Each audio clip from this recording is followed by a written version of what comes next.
3 tips to avoid unwanted sex at the evil hour. After the sexual act, you ask yourself, what have I just done? Not because you did not enjoy the sex, but simply because it was wrong to sleep with that person, or there were going to be consequences, if, or when you were found out.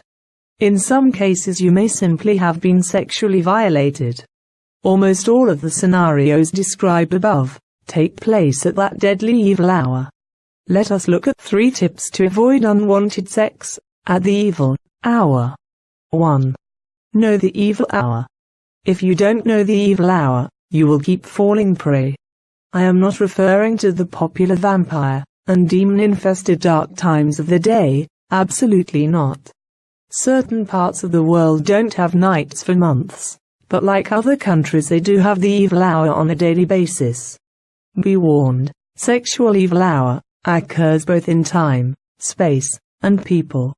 Sexual urges do not always show on people's faces, hence you might not have a clue that your co-worker, pizza delivery guy, taxi driver, neighbor, etc. might be acting normal because it's not yet the evil hour. However, during your dealings with them, especially at dark hours, if you feel the slightest uncomfortable, that could be a warning that the evil hour is upon you. Don't brush it away. Get away from that co-worker. Change the pizza menu or your delivery habit. If you let it linger, you get to the point of no return, where you become a powerless victim and prey. Also, you might be someone in a relationship, living in an area where certain people gather for meetings across the road, and the people who meet there are handsome guys or pretty ladies. Whenever they gather you want to take a walk around the area or look at them through your window. The time they gather, day or night, is your evil hour, as you could easily be seduced over time. The evil hour can be where you go. Are you heading to a place where you could be molested or seduced? There have been many reported cases of sexual assault on people jogging in lonely places or going to wild parties. Though these events might appear okay, such places are for most people an evil hour. If you can avoid these places, you could save yourself from unwanted sex, or even death. The evil hour can refer to who you talk to. Do you really know him, or her, or are they really who they say they are? You were told when young not to talk to strangers, now you are grown. Even if you must talk to strangers, be wise, never commit to them, or go private with them, as these people could be your evil hour, leading you to unwanted sex.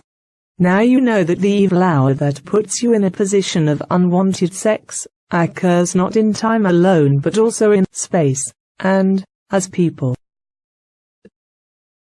2. Avoid the evil hour. All appears safe in the area, so you feel it's okay to take a walk at night, especially as a lady? Don't be deceived, for many sexual victims felt that way too. What time of the day do you arrange your dates? At night? For most parts, a person who insists on a nighttime date only wants to have sex with you. Where do you arrange to meet on this date? In private places? Be warned, in private places people have been seduced, have had unwanted sex forced at them, or even killed. Do you know who he or she is? How are you sure he or she is not simply looking to use you to satisfy his or her sexual urges, while you are looking forward to something more serious? Remember, this person is a stranger even if you have known him or her for months. Intentions are not written on people's faces. People don't tell you their darkest secrets within months. Many people who have gone on dates have been victims of unwanted sex.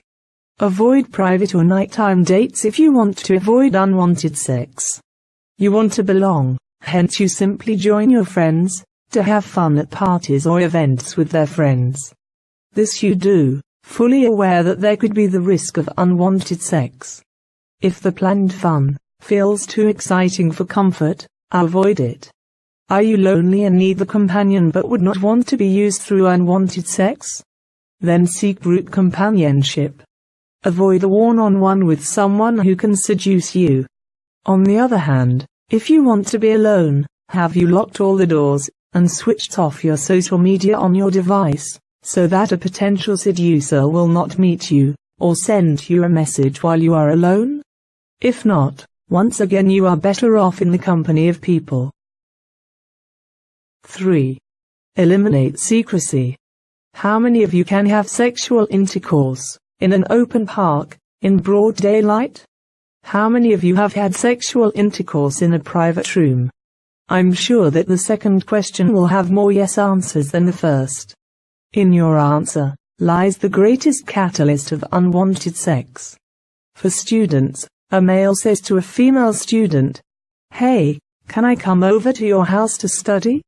You study, just the two of you alone in a room? Are you joking?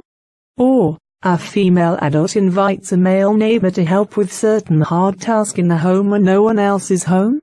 You are also joking. If you want to avoid unwanted sex, remove secrecy. Night naturally creates an overwhelming level of secrecy. That is why a lot of seduction and unwanted sexual encounters happen at night. However, you do not need night to create a secret sexual environment. There is a story of a lady who invited a guy to her home to keep her company with no sexual intention in mind. There was secrecy though it was during the day, and the guy ended up seducing the lady who never had sex in mind. There is another situation where a man was walking along a street lined with ladies who were barely dressed. Though he felt sexual urges, he was powerless to have sex with any of these women on the street, where there is no secrecy. So what did he do? He tried to create secrecy by approaching one of the ladies, told her a bundle of beautiful lies in a bid to create a secret environment, which he did, by wooing her to a hotel. With secrecy finally created, he had his way sexually. To avoid unwanted sex, create ways to remove secrecy, as this renders sexual urges powerless. Please do not forget to subscribe for more videos. Feel free to leave your comments and also visit our website at www.wisdomstuff.com by clicking the link in the description box below. Thank you for listening.